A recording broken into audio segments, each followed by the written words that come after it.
Morning বন্ধুরা, আশা করি তোমরা ভালো আছো। আমরা ভালো আছি।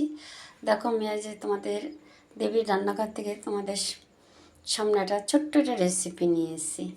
শুধু তোমরা দেখো যে রেসিপিটা কি, খুবই ছোট্ট। আমি তার জন্য উপকরণ নিয়ে নিয়েছি একটুখানি, মানে একটা হাফ আলু। আমি কড়াইতে তেল বসিয়ে দিয়ে দিলাম আলুটা। আর তার জন্য দিয়েছি আমি দুটো ডিম, আর পেঁয়াজ কুচি, টমেটো, ধনেপাতা, কাঁচা লঙ্কা। তোমরা দেখতে থাকো আমি কী করে করি। আলুটা সুন্দর করে ভাজা হয়ে গেছে।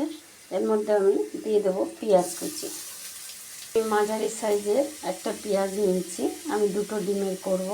এর মধ্যে আমি দিয়ে দিলাম হলুদ গুঁড়ো, আর দিয়ে দেবো স্বাদ অনুযায়ী নুন। তোমরা যে যেরকম ডিম খাবে সেই সেরকম করে নিতে পারো।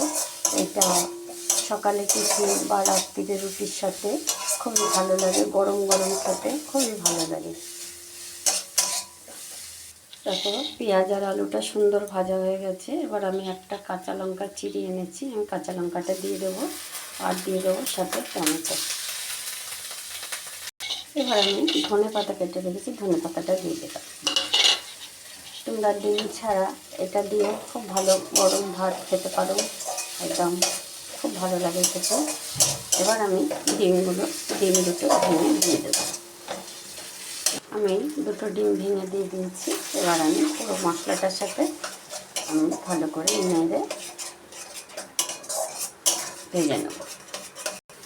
কি সুন্দর হয়েছে দেখো, কালারটাও যেমন সুন্দর হয়েছে, দুটো ডিমে ভালোই হয়েছে, অনেকটাই হয়েছে।